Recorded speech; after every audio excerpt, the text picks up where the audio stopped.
മനോഹരമായ കഴുത്തുള്ളവളും കാമാക്ഷി പോലെ ദിവ്യദർശനമുള്ളവളുമായ രാധാറാണി, വംശത്തിൻ്റെ പ്രകാശവും കോകിലപ്പാട് പോലെ മധുരസ്വരമുള്ളവളുമാണ്.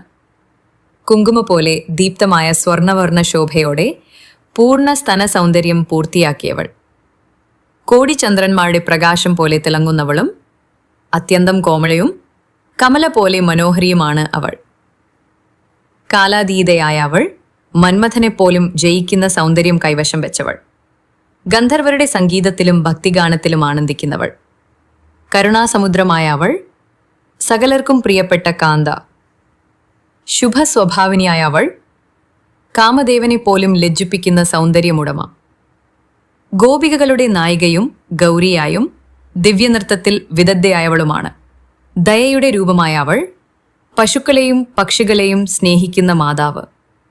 ബിംബഫല പോലെ ചുവന്ന അധരങ്ങളോടും ചന്ദ്രകാന്തി പോലെ തെളിഞ്ഞ കാന്തിയോടും അവൾ തിളങ്ങുന്നു.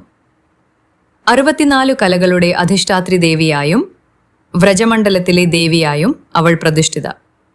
കൃഷ്ണന്റെ വേണുനാദത്തിൽ ആനന്ദിക്കുന്നവൾ വൃഷഭാനുവിന്റെ പുത്രിയായ ദിവ്യരാധാദേവിയാണ്.